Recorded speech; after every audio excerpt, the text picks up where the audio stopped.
What a lovely day!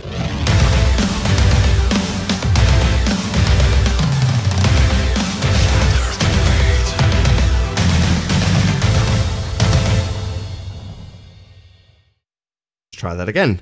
Welcome to Flat Earth Debate Live. I'm your host, Nathan Oakley, and if you're new to this channel, or you've not done so already, be sure to subscribe and hit the bell notification icon to keep up to date with the Flat Earth Debate. If you'd like to support this channel, there is a super chat that runs alongside each and every show while it's live. There's also a PayPal, Patreon and crypto link in the info box below the video.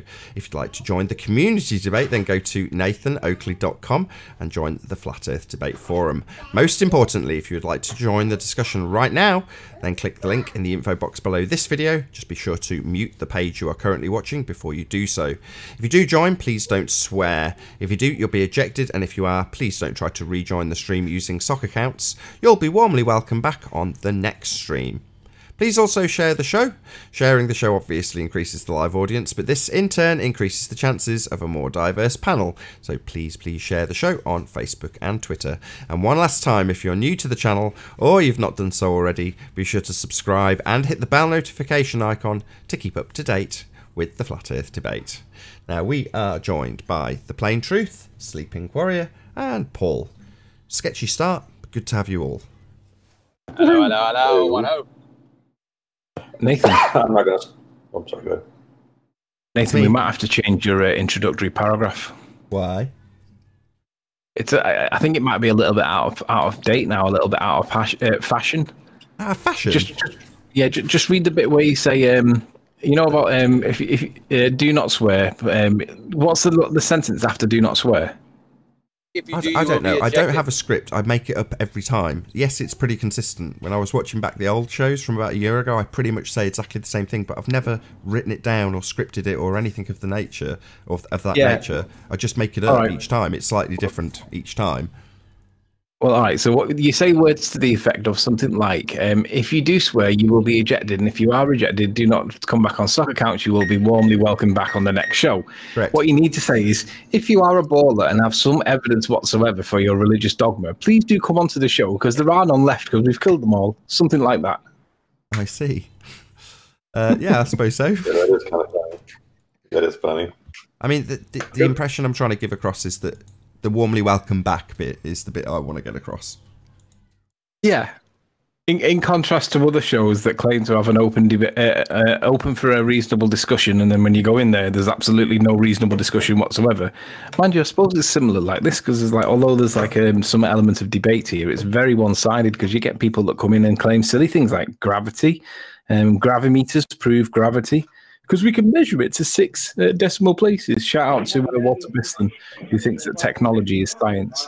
What a moron. Hey, Chocolate. Good morning, guys. Hey. Hey. Okay, let's rattle through housekeeping then, Nathan. Yeah, not a bad idea. Hopefully that'll sort of settle the mood back down after a load of technical issues at the beginning, but there we go. So hopefully the recording's unaffected. How you doing, Dion? How you doing, Paula? Hello, hello, hello. Can you hear me? Hey, Paula. Yeah, we hear you. A little bit quiet, Paula, but I'll turn you up. Just in time for housekeeping. Any signs of Earth curvature? No. Nope. Nope. Good morning, Paula. What's up, Dion? Oh, should I say nope? No, you can say whatever you believe. Is there any signs of curvature, Paula? No. Great stuff. Right, axial rotation? No. Hi, Eric. Hello. The timing. Any scientific evidence of gravity? Nope. I've got a claim from Walter Bislin. Walter Bislin claims that gravimeters are measuring gravity to 6 decimal places, I hear. And when I try and remind him that he's not able to demonstrate that the thing that he believes he's measuring is actually gravity, it could be the ethereal flow of current or electrons or energy or whatever you want to call it, because there does appear to be a flow that travels from the sky towards the Earth. And whether it's a plane or whether it's spherical, if there is a flow of something and it's micro voltages that's passing through the atmosphere, perhaps he's measuring that and he doesn't realize it, but thinks and tells people, because he probably does believe it, that he's actually measuring gravity. Unless he can actually prove it, a gravimeter is simply numbers on a screen that may or may not relate to something, but you can't prove what it relates to, and I don't accept your explanation based on logic and reason. Walter, try again, sir. I'm going to try and do a shout out to this guy who has actually sent a €5 super chat while I was having technical issues getting the show running. So I assume he put this up because he wanted to get it on screen, and then the stream stopped. So I'm going to butcher your name. I'm really sorry. I think it's Reichard de Calon d'Esprit. Oh, I'm sorry if I've butchered that, but there we go. I need Hangouts link to work. Just refresh now. It should work. It was just technical issues. So refresh the page if you're trying to join. You'll be able to. The link is there. It should work now. Or invite or something. I want to join. Love you guys, Nathan and crew. No homo. Flat Earth Finland. Okay, so big shout out to you. Thank you very much indeed for the super chat. I'm not going to butcher your name again. And also a shout out to Colin Turner for smashing the super chat. So thank you very much indeed.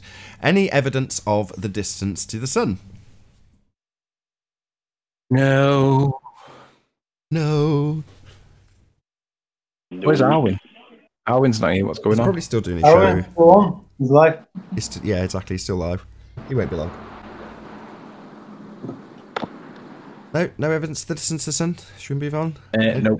Any evidence that you can have a gas pressure, for all the people who believe in space, without a container? Up to 400 miles.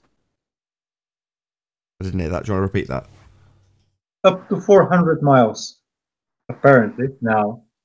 The gas 400,000 pressure. miles. Oh, 1,000, yeah, right. I'm sorry. Yeah. Yeah, that's the gas pressure bit. The bit we're concerned about is the space bit. The ever infinite, increasing in size, always outer space that is claimed to be a vacuum. So here we get lots of answers that are regards the pressure that we all definitely know we experience. My favourite being, I go outside and that demonstrates that we can have gas pressure without a container. And it's like, actually, no. Going outside, breathing in and out demonstrates unequivocally that we don't have a vacuum of space for a sky. Because if we did, you wouldn't be able to do precisely that. You wouldn't go outside and start breathing. You'd go outside and start choking. That's given that you had a sealed room with oxygen and, you know, pending all the plot holes. Right, let's move on. Any evidence of a self-perpetuating molten iron core at the centre of a presupposed spherical Earth? Absolutely not. Sorry. I always hold out so much hope for that one. Never mind. What about the presupposition of an Earth radius? The R value. Any evidence of that? Nope.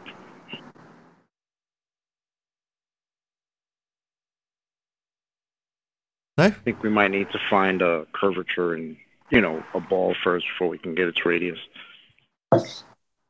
Yeah, no more presupposing it's a ball. That would be nice. But that's kind of what the R value question's about. So I'm pretty sure that concludes the housekeeping. Thank you very much to all who took part. Oh, I missed my part. Any scientific evidence of gravity? Scientific evidence of what? Gravity, Travis. any scientific evidence of it? Was it just for the jape, or do you actually have some scientific evidence of gravity, Travis? I'll be very annoyed if you don't. I don't. I can jump up and down for you right now if you'd like. Get out. I could probably produce evidence as long as you tell me how you define it. But if you define it as weight, every time I put something on a scale, there's evidence of it. If you define it any other way, I have no evidence of it. Oh, somebody's Skype's going. Is that Anthony? I bet a pound it is. Hello, Anthony. Should we let him cause this interruption? Oh no, Paul couldn't take it anymore and had to mute you. I've completely lost track of what we were just talking about. It was you talking, Paul. What were we just talking about a moment ago? I mean, I said I can probably give you evidence of gravity depending on how you define it. Because if you go the old way of defining it, which is either heaviness or weightiness, I could prove that all day long. But Cool. if you define it any other way, it falls apart. If I gave you a 50 kilogram helium balloon and you put it on your scale, what's going to happen? Oh, I get what you're saying. Okay, I know where you're going. Okay, you debunked my process there. Oh I have no. Sorry. No, you go ahead. I just recently was commenting on a YouTube video, and somebody said that I was inept because I said there's no evidence of gravity and all that stuff. And they said, well, marksmen need to calculate all this stuff like gravity and axial, like the Coriolis. And I said, well, a marksman isn't only going to rely on mathematics. And there's so many factors. After a certain point, they have to rely on experience over time. And they're going to adjust. And there's going to be things like muscle memory and just adjusting to certain circumstances and conditions automatically without even, they're not, you know, if they just relied on mathematics, they would probably be a pretty crappy marksman. That's at least my take on that. So it doesn't prove anything to me. The whole argument about a marksman or a sniper using gravity and the Coriolis effect and all that crap. But anyway. I've grown to love the marksman argument, actually, because it basically just destroys their point when they assert something that actually demonstrates Coriolis. And the bullet apparently is showing an apparent deflection. Now, I say it with a slight upward inflection because a lot of people don't understand that this Coriolis force isn't actually a force. It's a pseudo-force. What you're witnessing is an apparent deflection. I had some commenter saying that as the bullet's trying to go round and round in, you know, eventually it would go round in a circle. It's like, what are you talking about? The bullet's travelling in a straight line. Hey, Ranty? Hiya, you alright? Hello. The bullet's travelling in a straight line and the Earth is rotating underneath it. And they need to account for the fact that basically the target's moving with respect to the bullet, which is travelling in a straight line, because the Earth turns underneath it, giving you a Coriolis effect. That is what the Coriolis effect is, if it is indeed in existence on a spinning ball Earth. Well, the problem with that is that if you are to assert that a sniper needs to account for the fact that as his bullet travels in a straight line through the air that it's passing through, the target is effectively moving with the Earth spin, then the same principle would be in effect for an aeroplane. The aeroplane takes off and the Earth rotates underneath, which would mean you'd have considerably shorter air travel in one direction than the other. We don't. There is no demonstrable Coriolis effect on a jet plane, but apparently there is the Earth turning underneath that bullet. So if you want to assert that the Earth turns underneath the bullet, why doesn't it turn underneath the planes? That's a glaring contradiction. And it just craps all over the assertion that we have an Earth-based Coriolis effect. Because Coriolis is real. Sit on a roundabout, hold a ball in your hand, and you'll find that if it's in your hand, it's going at the same exact rate as the roundabout. If you throw the ball, when you release it, the ball travels in a straight line, but from your apparent position on the roundabout, it looks like it's taking a curved path. It isn't. It's an apparent deflection, because the roundabout turns underneath. Well, that's the effect that they're detailing when they say a sniper needs to adjust for it. Or Neil deGrasse Tyson says a field goal's been made or lost because the Earth turned underneath the football. Well, if it's turning underneath footballs and it's turning underneath bullets, you can be damn sure it's turning underneath aeroplanes. It just isn't. It's not turning. We don't turn. The Earth's stationary. We're not moving a smegging inch. Agreed.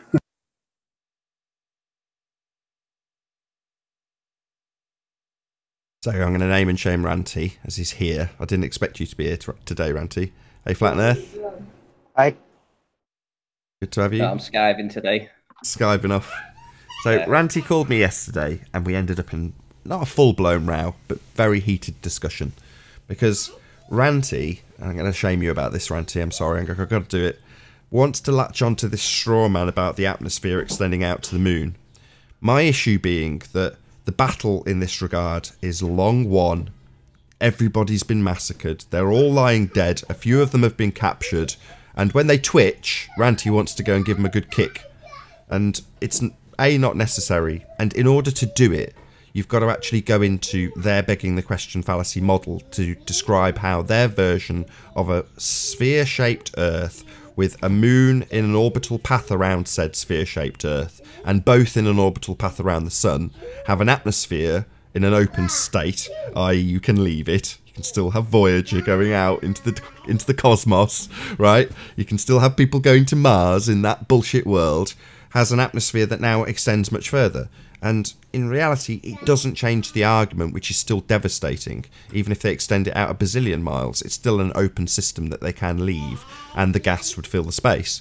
But Ranty is hoping that somebody's going to come along and say, "Ha-ha, this makes our argument work." Well, you can't give the game away. You've got to let somebody come in and try and do that first. They never will. I don't think it's for them. I think this argument's been given for people like you.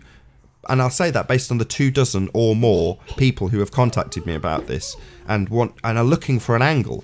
And it's like, why do you need an angle? Just to ask how you have gas pressure without a container. Or for people or that seems too complicated for, tip your head slightly upwards towards the sky and say, "Is that a vacuum?"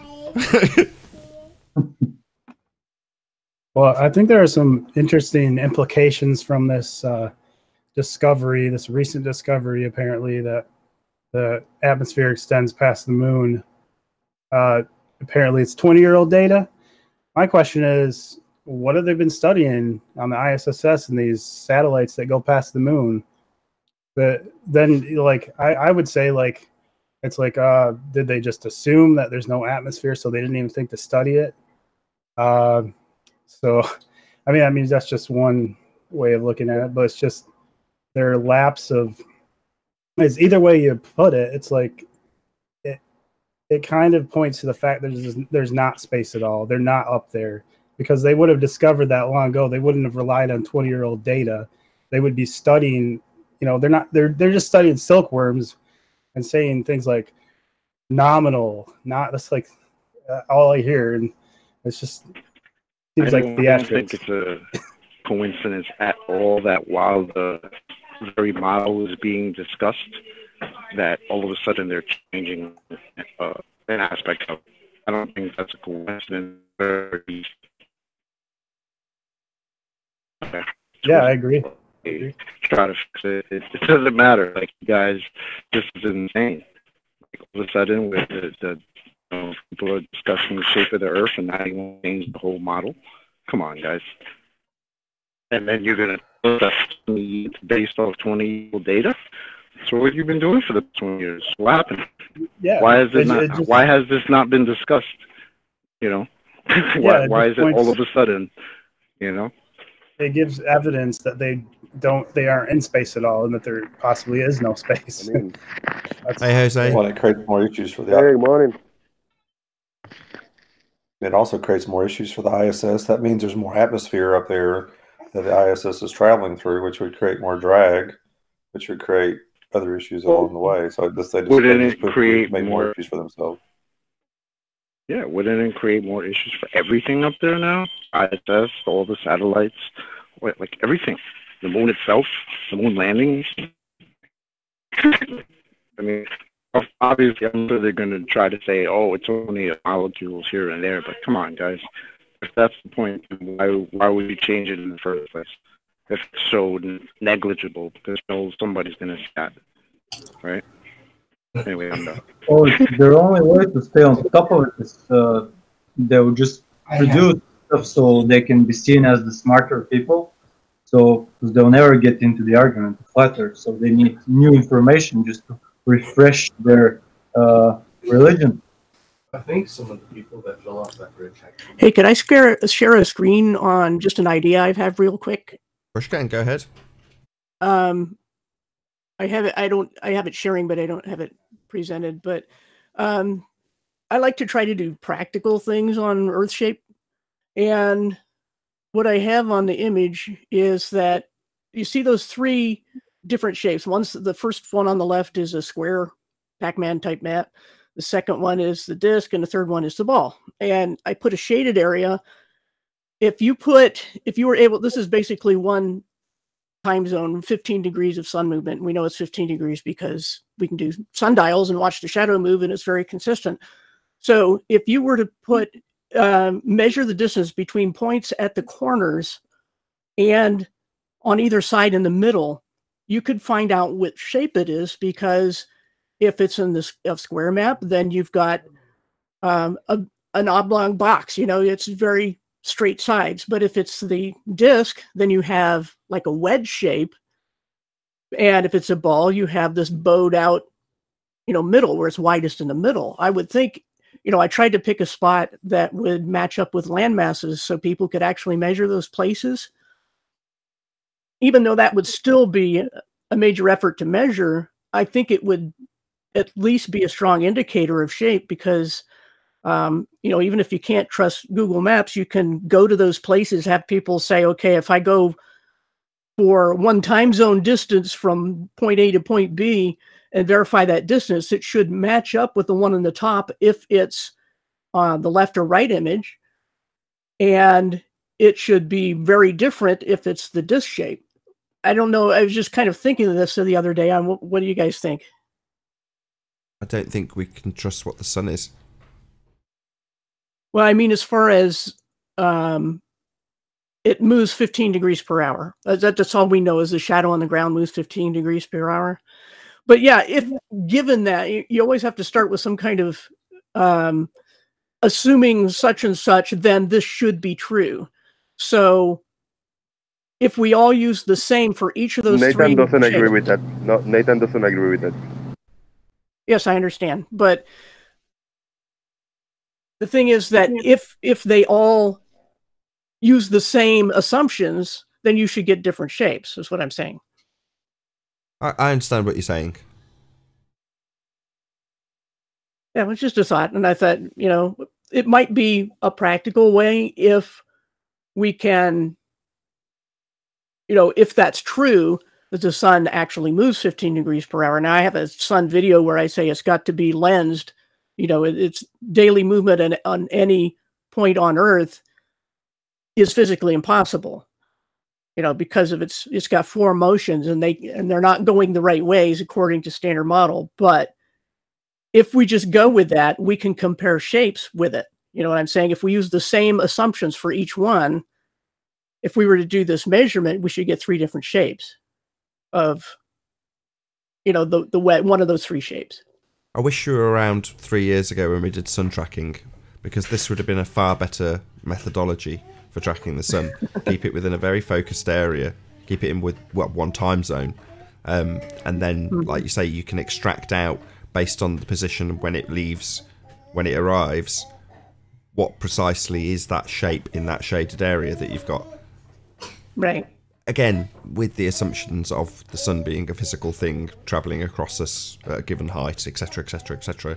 But yeah, this would have been far more useful than the kind of random shot in the dark of getting people's sunrises and sunsets all over the territory, because it's not focused in a small enough area.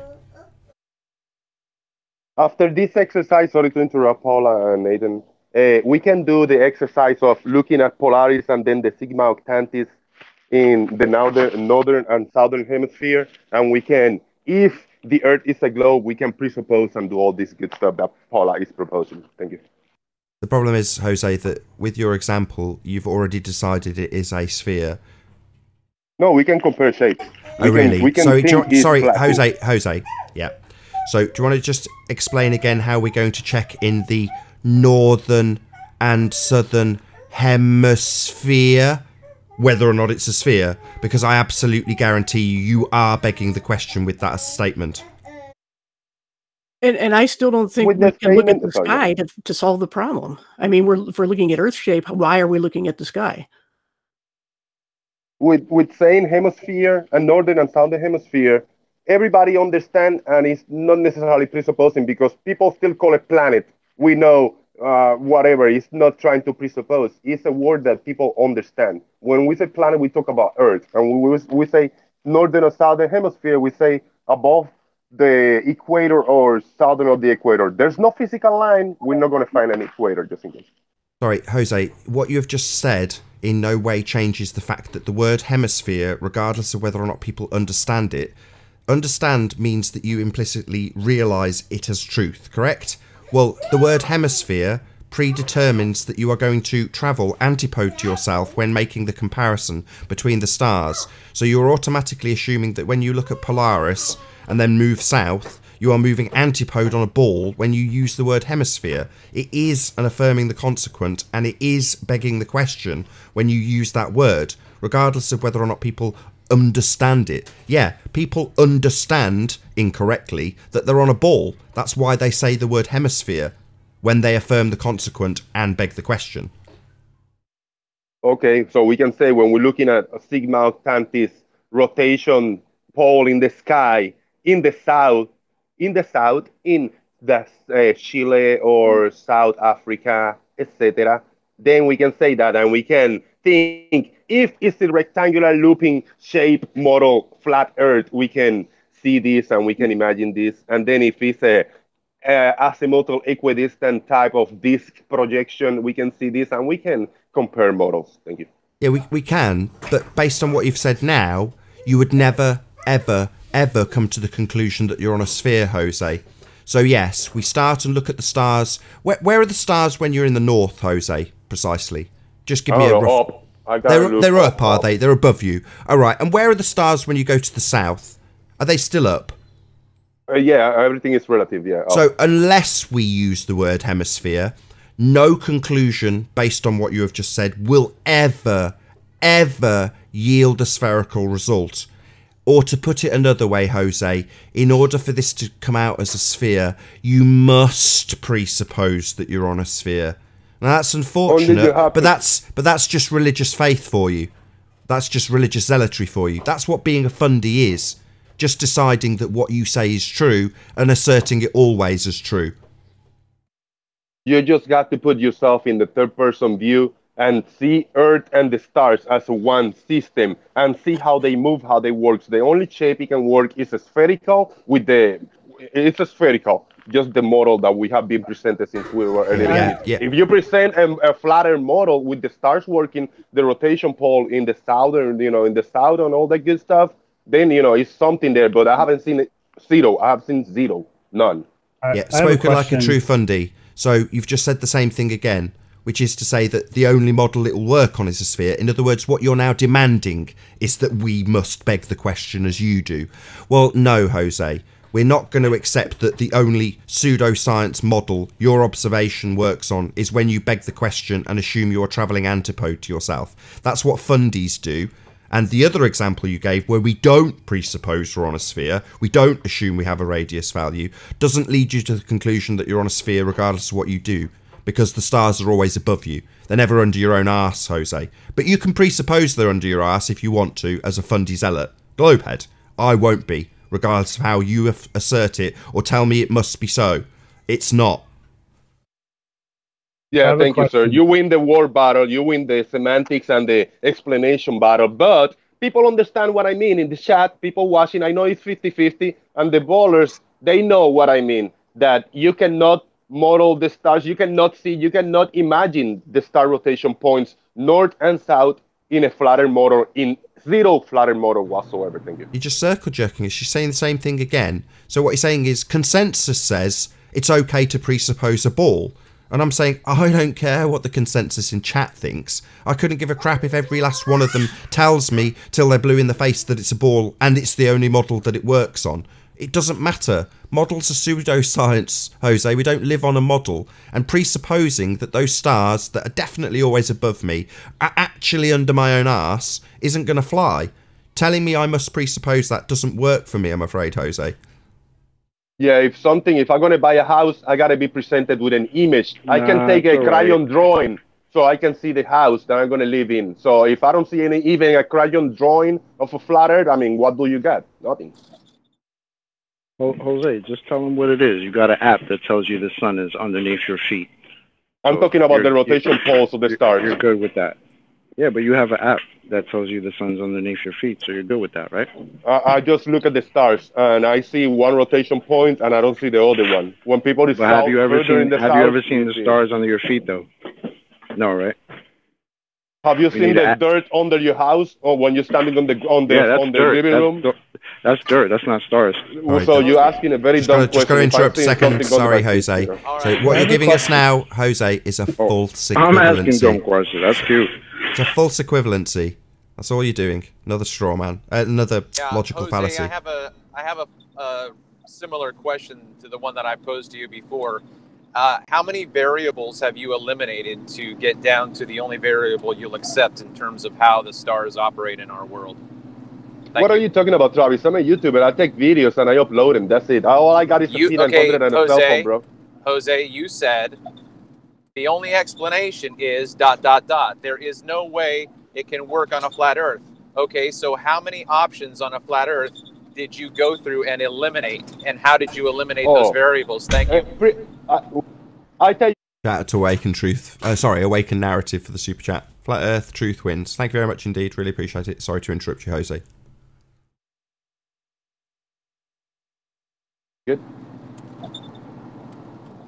90% of the flat Earth researchers have done this research. They have watched hundreds of hours and hundreds of videos on YouTube, and I'm looking for a video on YouTube on how do the rotation and the stars work on a flat Earth, and I have found zero explanation. The only explanation that can work is in a globe, and I'm not looking for it, but I stumble upon it, and I see it, and it works. That's the variables that I have done, just like 90% of the flat Earthers. So that's a false equivalency, and what's the other one you've just used? It'd be an argument from ignorance fallacy. So absence of evidence is not evidence of absence, Jose. So saying, I have no model of it working on a flat Earth, therefore flat Earth does not work, is an argument from ignorance fallacy. It's also a false equivalence, because it doesn't make any difference what model you can reproduce it on. Saying that you can't do it on a different model doesn't make that incorrect. Sorry, Jose, all you've got is fallacy. Okay, thank you. I have a question about the supposed shape of the Earth. So they say, you know, first they said it was sphere, and then they said, well, it's not a perfect sphere. Then it's, it's a slight pear-shaped. But aren't correct me if I'm wrong, but aren't the lines of latitude and longitude based on a perfect sphere measurement?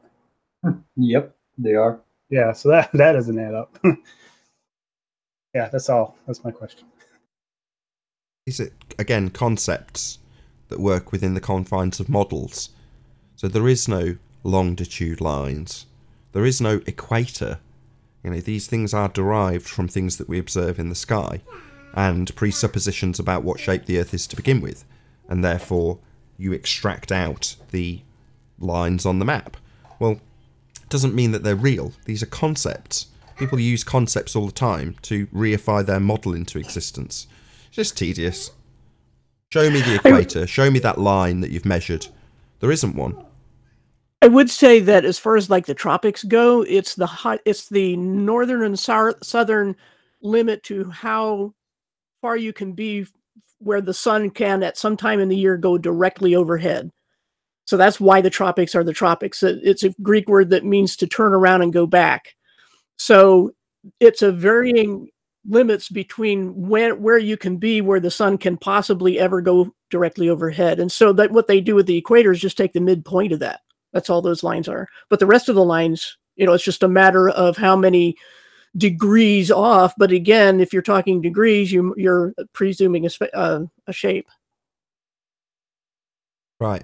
I mean, what you've detailed. I'm not looking at the YouTube chat, but if anybody want to join, any other bowler or anybody that have something to present, let me know. I will drop. Now I'm gonna stay on mute as a placeholder. If anybody want to join, any of you, please let me know and I'll drop. Thank you. I don't blame you. No one wants to be the whipping boy, Jose. Yeah, no, I'm a little busy. I got stuff to do, but I'll stay in the hangout listening as a placeholder, so no trolls come in. Just let me know if anybody needs to come in. Thank you. If anybody wants to go back and rewind and listen to what Paula's just said, she's absolutely accurate in every respect. And what she has detailed is what the sun does. Not what the Earth does, but what the sun does. Right. I spent a lot of time just collecting data points over the last couple of summers. And that's why I did that sun video of it's got 4 different motions. And the big one, I think, is that camera rotation or viewer rotation cannot account for the sun's clock rotation because it rotates the wrong way. So therefore, I've concluded the Earth, it's a pretty strong evidence that the Earth is not spinning, that the sun must be moving because it's going the wrong way. It's just twisting the wrong way as it goes across the sky. Oh, really? What way do the sunspots turn? I thought I had a handle on this. Well, it's been a while since I did that. I think that the spots move clockwise during the day. According to appearance, they move clockwise, but they should move counterclockwise if my camera is the thing that's rotating. You know what I'm saying? And I did that whole video on it, the challenging standard cosmology of the sun, where part of it is that. Right. I mean, from our vantage point, if we could see sunspots, which obviously we can't without equipment, you would see them effectively roll across the sky. Yes. But what you're saying is, if from our vantage point we are what is rotating, then they should go you're right, they should go anti-clockwise. Yes. You know, you're absolutely right. I'd never thought about it. Even from a logical standpoint, you go, well, I didn't think about it in terms of the sun when Phuket Word originally pointed this wagon wheel of the moon out. You just think, right, well, obviously it doesn't tie up with the heliocentric system, but you don't think, well, what should it do? And what it should do is go the complete other way round. Well, Polo, you just blew my mind. I still don't get it, but I'm shook. I'll probably need to look at the video and try to. I can post it in here, I think. Let me get the link. I just can't post it in the live chat. Well, just listening to Nathan's moment of realization just excited me. Because I know he's smart and he'll get it first time, but I won't. Awesome. Gives me goosebumps. I love things like that. Oh, let's bring it up and share it with the chat. Right, okay, so this is now Bible Literalist, formerly Knowledge Scavenger, if you were over a channel before. But what I'm going to do is I'm going to grab the link and spam it in the chat feed. So go and check out Paula's videos. They are sublime. There's the chat and subscribe. Just subscribe to Paula. Well, I'm not subscribed on this channel, so I'm obviously subscribed on Nathan Oakley 1980, but not Nathan Oakley. Well, you've just picked up one subscriber, Paula. Thank you. 300 more or 250 more, and I'll reach the magical 1K. 1K is a real landmark. It's the hardest point to get to, if you ask me. It was far harder to get 1,000 subscribers than to get to 2,000 or 5,000 or 10,000, and 20,000 is going to be the easiest. Well, I say that, God, I shouldn't jinx it, but it's based on the way it's going. It's getting quicker in terms of how many subscribers I'm piling on. But when I was at 700 subscribers, it seemed like an eternity, getting nowhere, pumping out videos day after day and getting 100 or less views on them. Right, and of course, I'm going to just monetize out the wazoo because, wow, I can. So I'm just going to. No, I'm not. Didn't they change it to where you had to get at least 1,000 subscribers and so many views before you could monetize? Not views, no. It's now watch time hours. So you have to have 4,000 watch time hours and 1,000 subscribers plus in order to apply to be monetized. Yeah. Okay. I really hated that because I was like at $40 some and like just almost there to get a payout, and then they changed it. They did. My sub count goes up 2, down 1, up 3, down 2. It's weird. That's exactly what I experienced. 2 steps forward and 1 step back. I used to say to my wife, "Yay, gained 2. Oh, lost 1. Oh, gained 5. Oh, lost 7. Oh, gained 10. Oh, lost 4." Paula, you're finished with the point? Do you have anything else? I don't think so, other than the video will describe 4 motions, and that some of them, like the way it moves in the northern hemisphere on any given day, it will move north, south, north, and there's this pinch toward the middle, toward the equator of the sun's motion at every person's perspective along the way, and it's physically impossible. There must be a lens of some sort. Oh, nice. I'll go in great detail into that. I'm fascinated. I'm obsessed with the sun and the moon. That's the bit that when you say there's a lens, you've got to agree that that's gonna continually alter as you move your position, right? Right. That's the bit that throws me.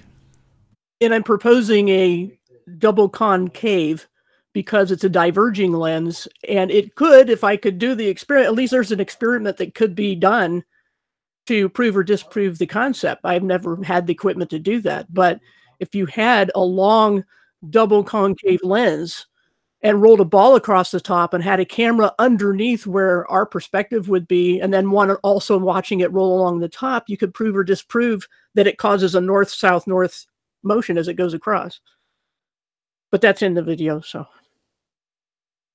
Could that account for the star rotation in the south, potentially? Yeah, the same lensing issue. Now, P-Brain has a video from several years ago where he showed how just perspective could account for star rotation. But I'm saying there's probably also lensing going on as well.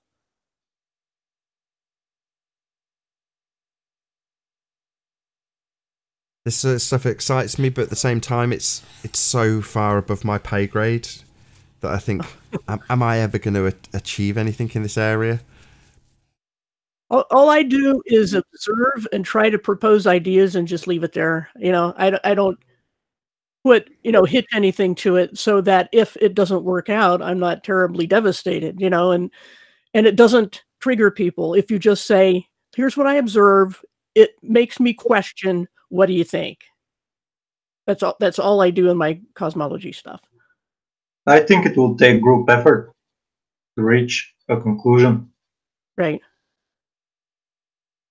Along the same lines, I don't know if anybody has seen this. I think I mentioned it yesterday, but I think we were already offline.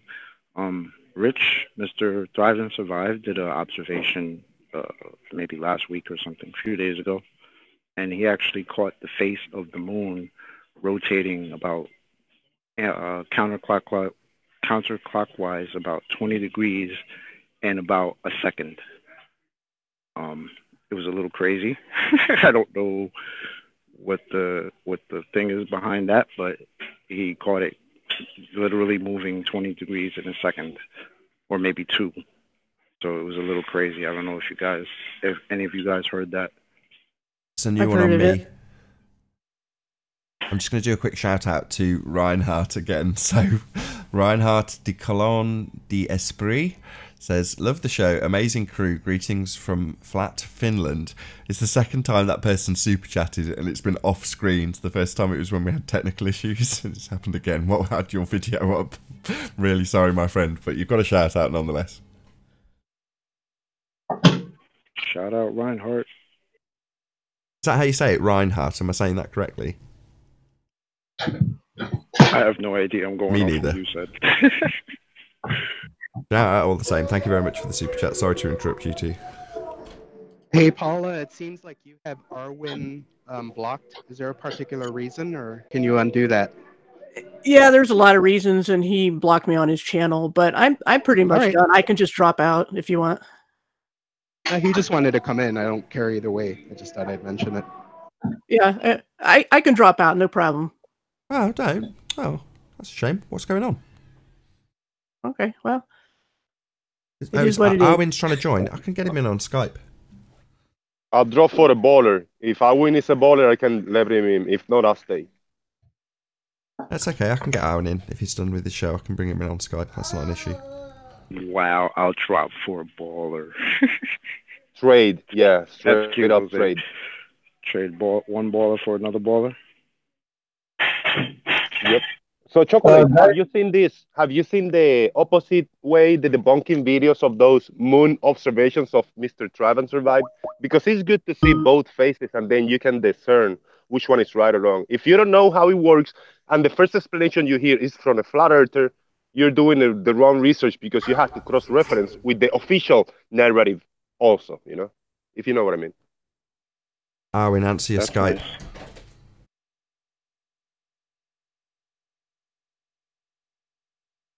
Because Mr. Travis is so wrong in everything he does. It's ridiculous. It's laughable. I actually agree with you that Thrive and Survive. Oh, really, Jose? Do you have the proof to back that up? No, I just seen the cross-reference and the videos debunking it and the explanations on the other side of the coin, and then I discern. And I discern that everything he says is wrong. Thank you. It's just my own analysis. I don't think everything he puts out is wrong, but there are. Wait. So somebody else told you that everything he did is wrong, so you just take it as everything he did is wrong. No, Copy that. no. Jose. If he's talking about the moon, about certain phase, about certain angle, about certain wagon wheel rotation, the way you should view it, then I go to different channels and I put the same moon phase, the rotation, the same angle which you see it, and I see the alternate explanation from the both side, and I see Mr. Travis Survival explanation on the flat Earth or whatever he wants to present, and I see the official explanation, and then I discern and I choose which one is right or wrong, and I choose Mr. Travis Survival is wrong. Well, that's your choice, buddy. And are you Okay, I'm just saying, but if you don't see the opposite view, you cannot discern. You cannot say he's right all the time because you haven't found an Wait, alternative. did I make any claims about it? All I'm doing is pointing out the observation to people to look at it themselves. That's all I did. Yeah, I no, any he's full of shit. particular claim about it? Jose, you in a mood today, bro? Oh, I'm good. I'm happy, I'm man. not the I'm one today, thrilled. bro. All right, yeah. Go find some curvature for us, bro. Thanks. Oh, I caught plenty of it. Guys, I have some news. Let's hear it. Good news, everyone. Yeah, it's interesting. Well, first of all, just before I start, I want to say something that I want to mention every time I'm on the show is that we're noticing how desperate globeheads are becoming in all around their own sphere. So with the debunking videos on YouTube that have been popping up for the past 3 days on my homepage and all of the counter arguments to people on this panel and other well-known faces around the plane. So we're noticing that they're getting desperate. So I'm surprised that nobody's coming on here. If they're that scared, then we're winning big time. And about my news, I told you yesterday that I'm going to contact some physicists and ask them a few questions about second law of thermodynamics and another question about not estimated, but the exact measurement of what's the precise length of water starting to bend over big standing bodies of water. So I didn't go to that question because this is how it went. I called a doctor in physics. So I introduced myself, told him that me and is everything okay with my audio? Yeah, I hear you. All right. And I introduced myself. I won't mention that person because we actually had a good conversation. It's not something that went into an argument or something. Just wanted to try and squeeze out of him his views and show him that I am up with some good points and see how he will react to my want of knowledge. Or in that case, I asked him about second law of thermodynamics and space and how the atmosphere is being retained around Earth. So he went into some details about the pressure gradient and how it's a vacuum. You still have some molecules and some hydrogen. And I'm not going through all the stuff because you all know the story and what I'm going for. But he was just circling around that, and we discussed a few more stuff about laws of thermodynamics, first law, second law, and he was kind of not willing to go that deep into it. So I stopped pushing him at a certain point, and I brought out a topic about Victor Schauberger, and I asked him, is he familiar with his work on water? And let me state that Victor Schauberger was in Bulgaria by invitation of the Bulgarian king because they wanted to use his contraption of bringing down big wood that's been cut down from the mountain. He was building this huge channel to bring down timber from up high the mountain, and it was really, really predicted. So Bulgarian king invited him. It's like I don't know the certain years, but he was here discussing that what he's working on. And Dayan, really quick. Wow, my voice is annoying and boring, but oh my God, do you hear yourself talking? Go ahead, continue. No need. Should I speak louder or? It's not boring. You're doing what good. The hell, what the think hell was just that, Jose? No, you're not boring, bro. No, you're not. But maybe the language barrier is taking a bit out of the tempo, and it's not your fault. Absolutely. So just keep doing what you're doing. I'll try. I admit I've hurt myself, and it's a bit nasty, but I'll try. So. Oh, there's no language barrier. You speak better than Jose, man. Just keep going. No problem. So I went and asked him about Victor Schauberger, and then his statement was that he's not that familiar with his work, and I told him that I'm pretty familiar, and I'm working on some contraptions and some different let's say mechanisms of using water and the power of water to actually be used like to multiply force. Let's say example, you have cars that have a hydraulic clutch. It's not like a physical thing. It just uses fluid to transfer spin from one axis to another. And I told him about that, and he immediately told me that if I'm trying to achieve a perpetual motion machine that can produce energy, that this is not going to happen. But the thing is that he told me that he's not familiar with Victor Schauberger. But then when I told him what I'm working on, he was very quick to say that I'm not going to achieve what I'm going for.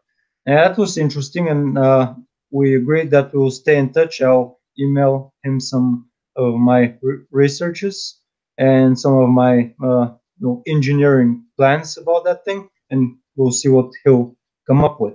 So.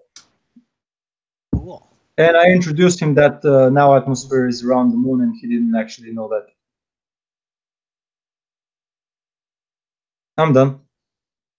So with that, I am going to round out for a very short break for at least the live audience. If you're watching this on Nathan Oakley 1980, then stay tuned as there will be an after show to follow. Massive thanks, of course, to all of the debating panel for making this live debate possible. And of course, a massive thank you to all of you, the live audience, for tuning in, super chatting, and hopefully sharing this debate. If you need something to do in the break on Nathan Oakley channel, then go to nathanoakley.com and join the community forum to keep up to date with the community flat earth debate. I've been Nathan Oakley, and I'll see you all in the next video. Oh, what a day! What a lovely day!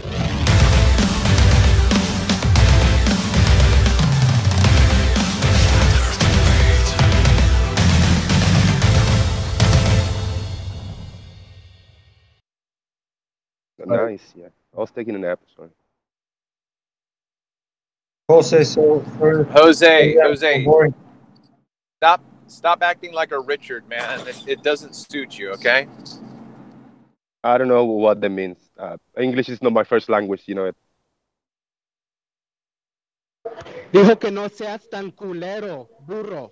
Yeah, that's not Spanish. That's some weird southern Spanish language that I don't understand. Let's hear your bogus ass Spanish, stupid Puerto Rican idiot. Spanish is Puerto Rican, yeah. Spanish, we're Puerto Rican, we speak Spanish. That whatever you say, those words are some slang that other people that speak Spanish for real don't understand. Thank you. Let's hear you speak Spanish and let's do a comparison. If you need a translation, hey, how you doing, if you need Zinder? a translation, it just means you acting like a dick right now. Hey, Zinder, how you doing? There you go. Fine. Hello. Yep. You join us in a race war? Oh, nice. You're not Puerto Rican, are you, by any chance, Zinder? Again? You're not Puerto Rican, are you? No, he's Swiss. Is it? Yeah, I'm Swiss. It's like Bulgaria versus Puerto Rico. Sorry, Swiss. Get out. Yes. Get out. Zinder is Swiss. I didn't know that. Well, Get actually, out. How dare actually you be Italian, but don't mind. I they're live all in the Switzerland, same. so I have all your money. It's all Never mind, guys. We have all your money. We have the money of the world. Damn we just you. store it. No wonder you could afford $5,000 challenges and stuff. Easy. It is like one. It is like 1 in 1,000 of my of the money I get every day. Cinder, by is it just you doing that? nothing. Maybe Is you it should give owe that me money to Jose, because I'm sure Jose could Yeah. prove some curvature and Yeah, I whatever it need is. money because Whatever else everybody you want. tells There you me. go. Everybody There you tells go. me I've been paid, but I haven't getting a cent. I haven't get a check. I haven't get. I asked only. I asked only. I asked the red You got a rhetorics. I asked the camera? Discord What are you chat, whining about? and Is that everybody why- say I don't owe you money. Just keep looking. So Is that Cinder, why you it's came in like a troll today? Because you ain't Right, get right. paid? I'm gonna have to put a stop to this. I'm gonna have to stop this. Right, this is a pretty shameless and disgusting display, and I want to add that if you're watching this on Nathan Oakley 1980, be sure to hit the super chat. Yeah, dude. But also you didn't tell anyone that I actually paid you to go over to the globe side, right? Well, if you did pay me, you send the check to the wrong address because I haven't get a dime. Thank you. Also, so you went over to the globe side without getting my payment? Yeah, I went to the glossar just because Aha, I seen sucker. the curve myself. So Didn't even get I paid. I thought you switched because I paid you, but you just switched without me paying you. So what the heck? Yeah, I know. I had hopes. I had hopes that somebody pay me after I jumped to the globe side, but I seen the curve myself, and if I didn't get paid, I'm happy with finding the truth of the earth we live in anyway. Those that want to deny it, like 90% of you, okay, it's okay. So send me your bank account and everything, like where I can send the money on cinderage@gmail.com. I don't have one. I don't have a bank account. So how should I pay you then? I don't know. Find one of those little drones or something, a messenger, a pigeon messenger, and send it to me. Oh, like those Amazon drones or whatever. I can buy one. Yeah. Sure. Nice. I will send it to you. Don't mind. I will use Don't do it. He'll flat take Earth. the drone. He'll take I the drone. will use flat Earth navigation. I don't think it will ever arrive to you. Nathan, I got a question for you. Can you believe this? I'm gonna tell you a little something really quick. You're listening, right? Yeah. I maybe a week or two ago, I went to Arwin's, and Arwin tell me as a joke, maybe serious, but as a joke, he said, "Jose, give me your P900, send it to me." And I said, like, dude, I've used the P900. I love it. I sleep with it. I hang out with it. But I told Arwin, and I was mean it. I meant it. I say, I got a smaller camera. It's a Canon PowerShot 50 times zoom. I can mail it to you. I can do a little disadjustment. I can find $10 somewhere and make a little box. You send me the address, I'll send it to you for free. You do whatever you want, do little observations. It's not the best camera, it's a little messed up, but you can use it. Arwin said, he said, no, thank you, I want a P900. How about that? Yeah, I agree. But it's also like, kind of appreciate it. It's not going to make up for getting that P900 of yours, because that's kind of it's not about forgetting, but it could be a beginner camera while you get P900, look, bro. You can give that camera to like your daughter or whatever when they come of age, So I wouldn't want to take that. Yeah, because that's all I can do. I can give something small, something that I'm really not using that much to somebody that really needed. I thought you really needed a camera. So I say, hey, this is a little kickstart for Arwin until he get his P900 like I did. So now I got my smaller camera because I got the P900, and I can give this camera to somebody that really needed. I want to do a little observations, not really gigantic, And it's appreciated, but it also kind of secretly feels like some kind of bribe. So you can justify keeping your P900. But it's all right. I'll get my own P900 for my audience. Okay. Super chat is growing, so I'll get there.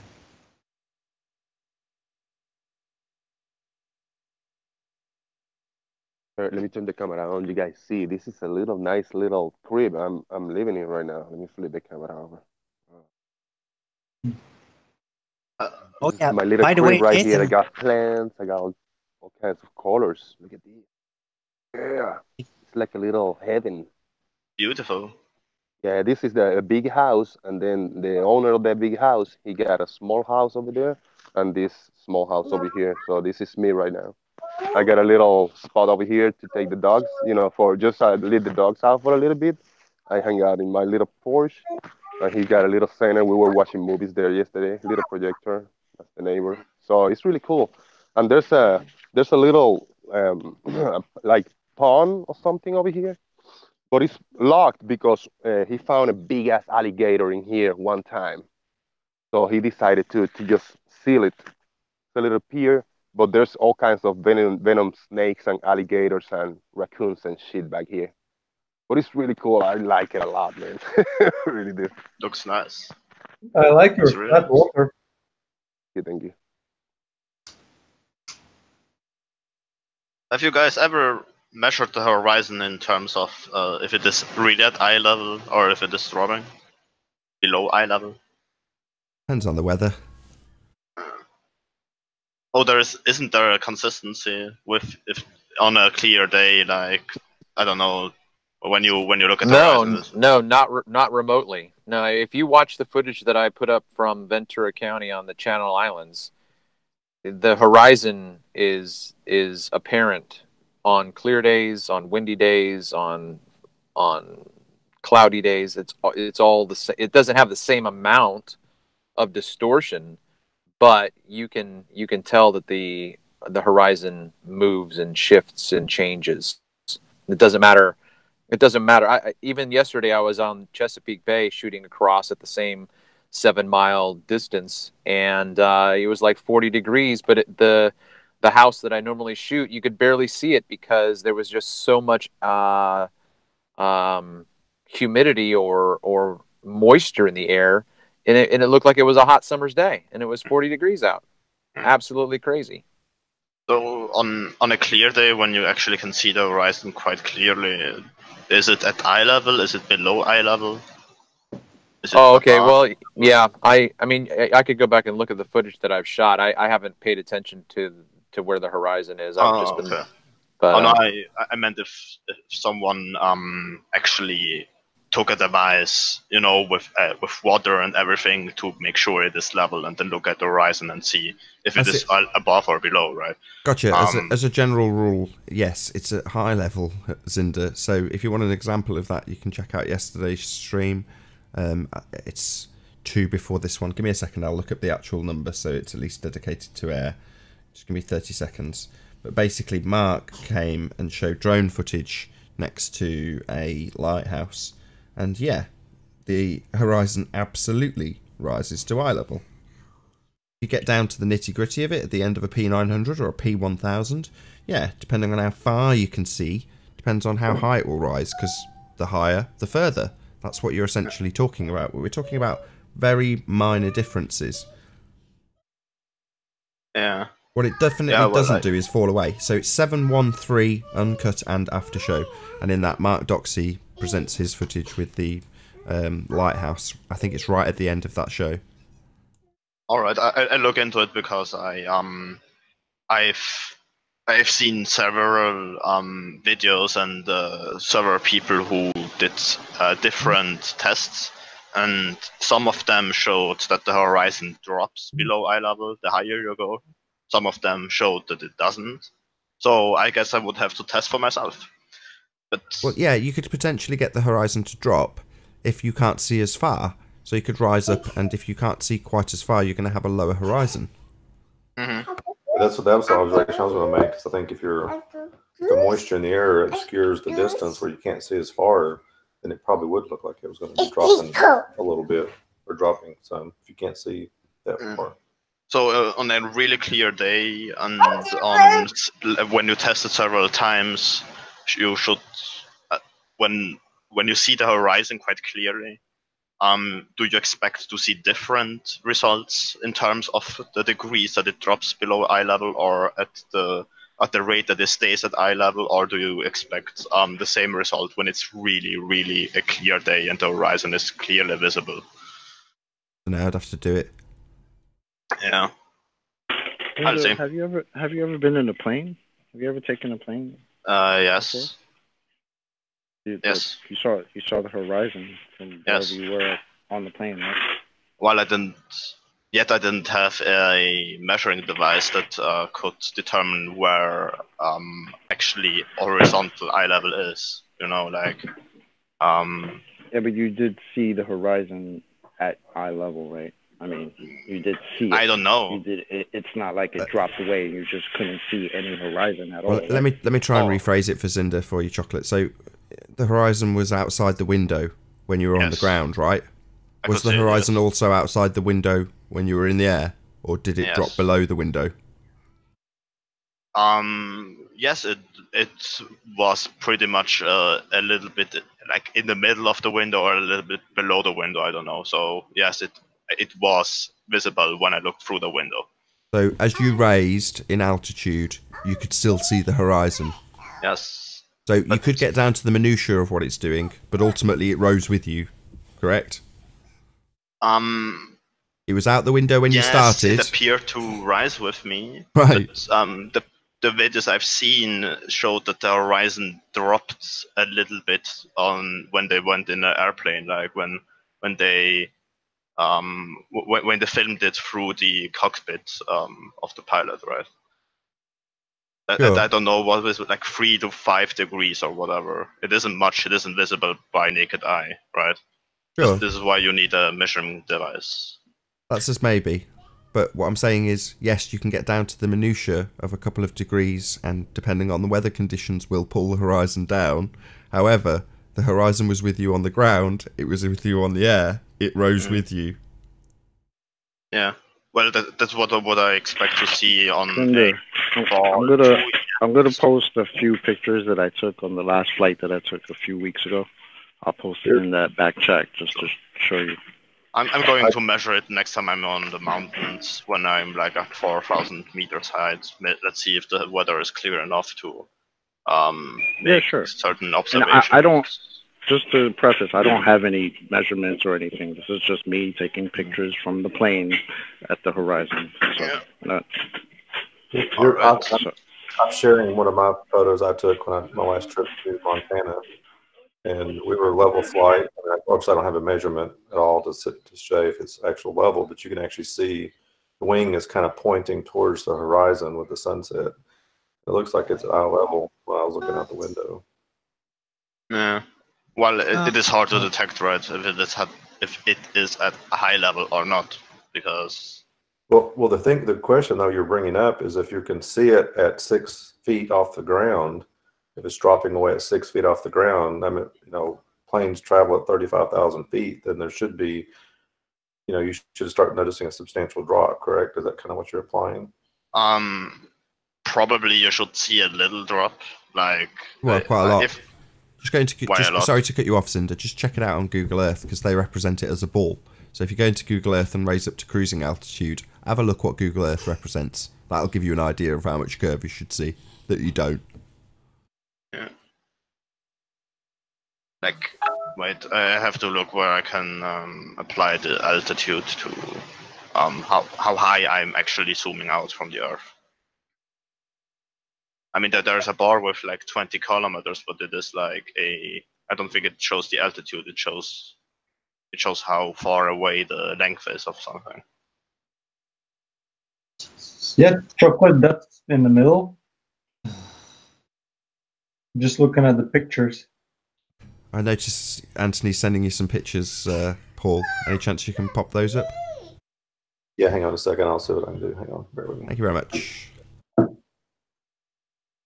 Was it in Skype or where was it? I didn't catch where it was coming to me yet. Oh, there we go. Oh, it's in the Hangout.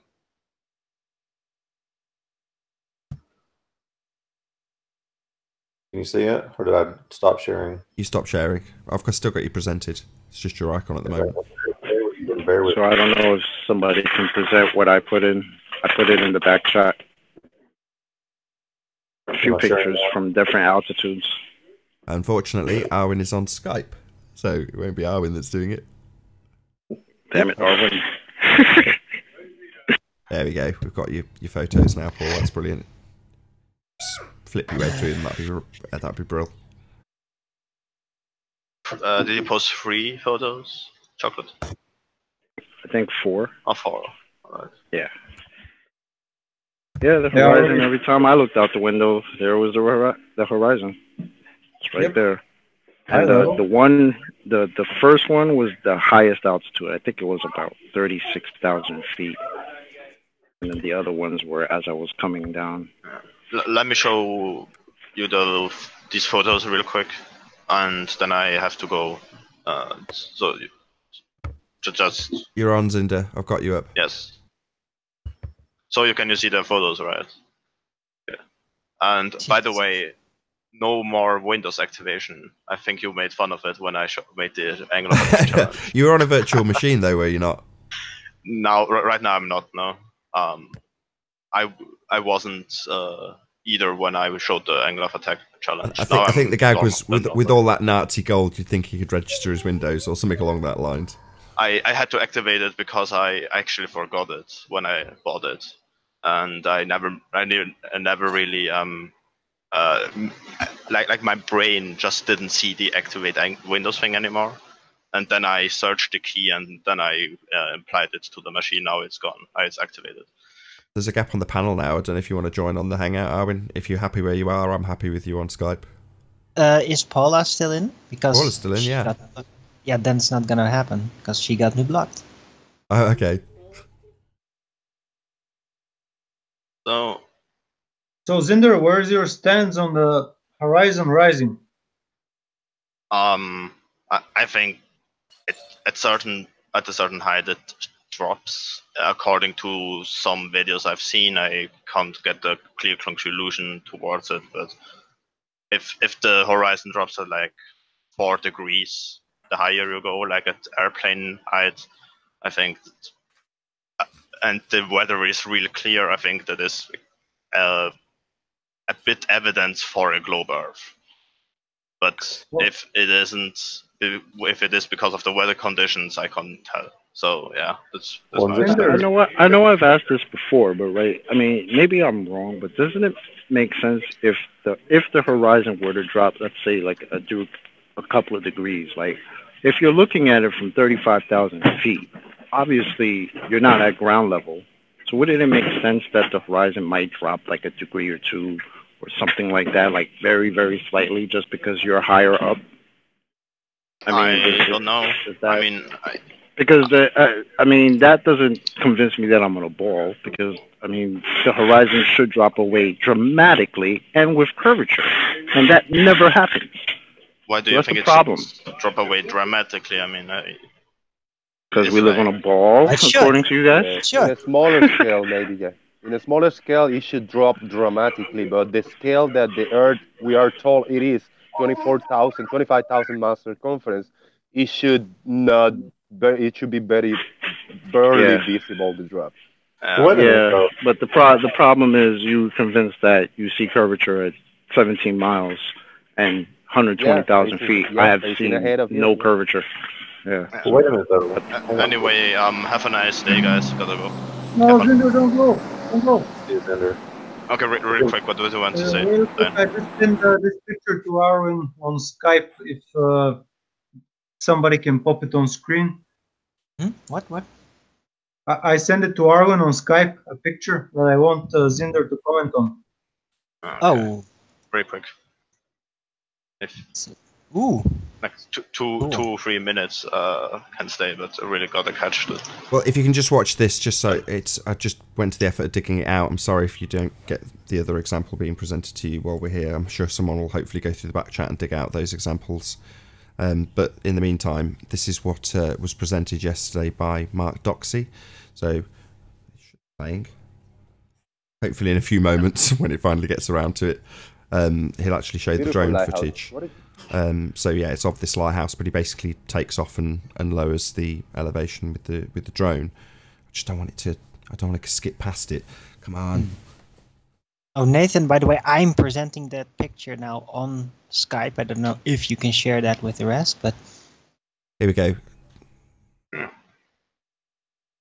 you see that? Yes.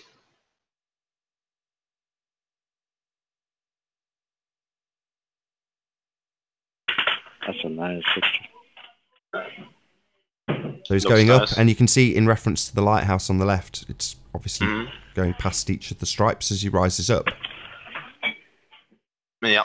I'm going to rewatch it later then. But thank you for sharing this. I'm sure you've got to get off. I appreciate that, but yeah. Have a nice day, guys. Bye. See you later, Zinder. Later, Zinder. You would think on the horizon, if it's dropping 3 miles, 6 feet below your feet, 3 miles, you should start seeing it. That's them to say it doesn't happen or it's just slight. I just don't get it. I like this. That's beautiful. Beautiful footage. This is perfect. So there you go. The horizon obviously dropping to eye level, if you want to call it that. You know, staying in line with your eye level as the drone lowers its elevation. That's awesome. And it will not change if you tilt the camera up or down. The horizon will not change in relation to the lighthouse, right? I mean, I don't think it would do any different.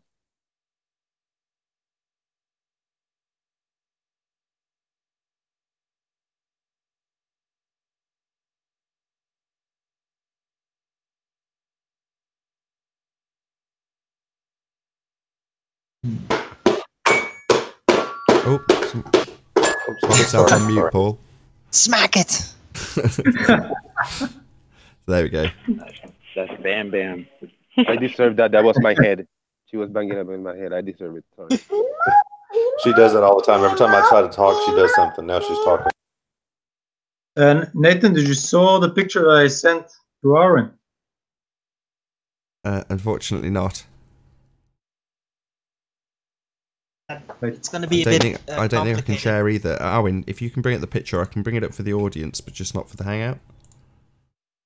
Yeah. You can share it to me. I could try to bring it up. Yeah, but Dejan, I added you to the Master B Skype chat, which is primary group for the flat earthers and everyone else here on the debates. So if you could drop that photograph in there, then others may present it. Yep. Get it on. If we can get it on next, I'll round out the after show and then start the next live show. So here it is. Good way to end it. Whoever's presenting it. Already got it up. It's about Zinder. It's for Zinder. Sorry. Is that the high altitude parachute drop stunt? Yep. Right. If Zinder can see where the horizon is. You haven't presented it though. 128,000 feet. You just need to present it. So we've just got you at the moment. Oh, how does that work? I'll do it. This is the Red Bull jump, Felix Baumgartner. Yeah. Where he opens the door and there's a flat horizon, but then meanwhile they just showed you a clear curved wall outside. Right.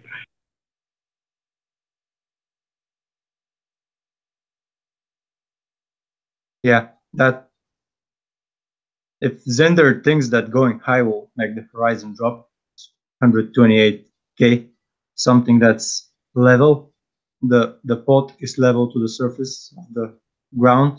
This is known for a fact. So, and with that, I'm going to round out the after show and say first and foremost a huge, massive, enormous thank you to all of the debating panel for making this after show possible, and of course a massive thank you to all of you in the premiering audience on Nathan Oakley 1980 for tuning in, hopefully super chatting, and for sharing this debate. If you need something to do after the show has ended, then go to nathanoakley.com and check out the Flat Earth Debate Community Forum to keep up to date with the community Flat Earth Debate. I've been Nathan Oakley, and I'll see you all in the next video. Oh, what a day! What a lovely day!